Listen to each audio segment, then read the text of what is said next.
এই আস্তে আস্তে স্লোগান দিও না ভাই, তুমি স্লোগান দিলে আমি বক্তৃতা ভুলে যাব। আমরা যদি আজকে যদি আমরা আজ যদি আমরা এই ভাই দাঁড়াও না, এই মিয়া, সবাই মিলে করব কাজ,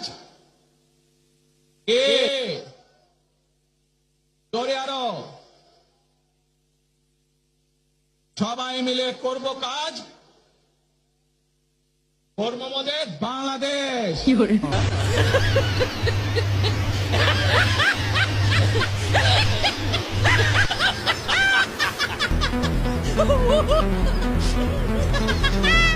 বিএনপির ভারপ্রাপ্ত চেয়ারম্যান জনাব তারেক রহমান স্বদেশ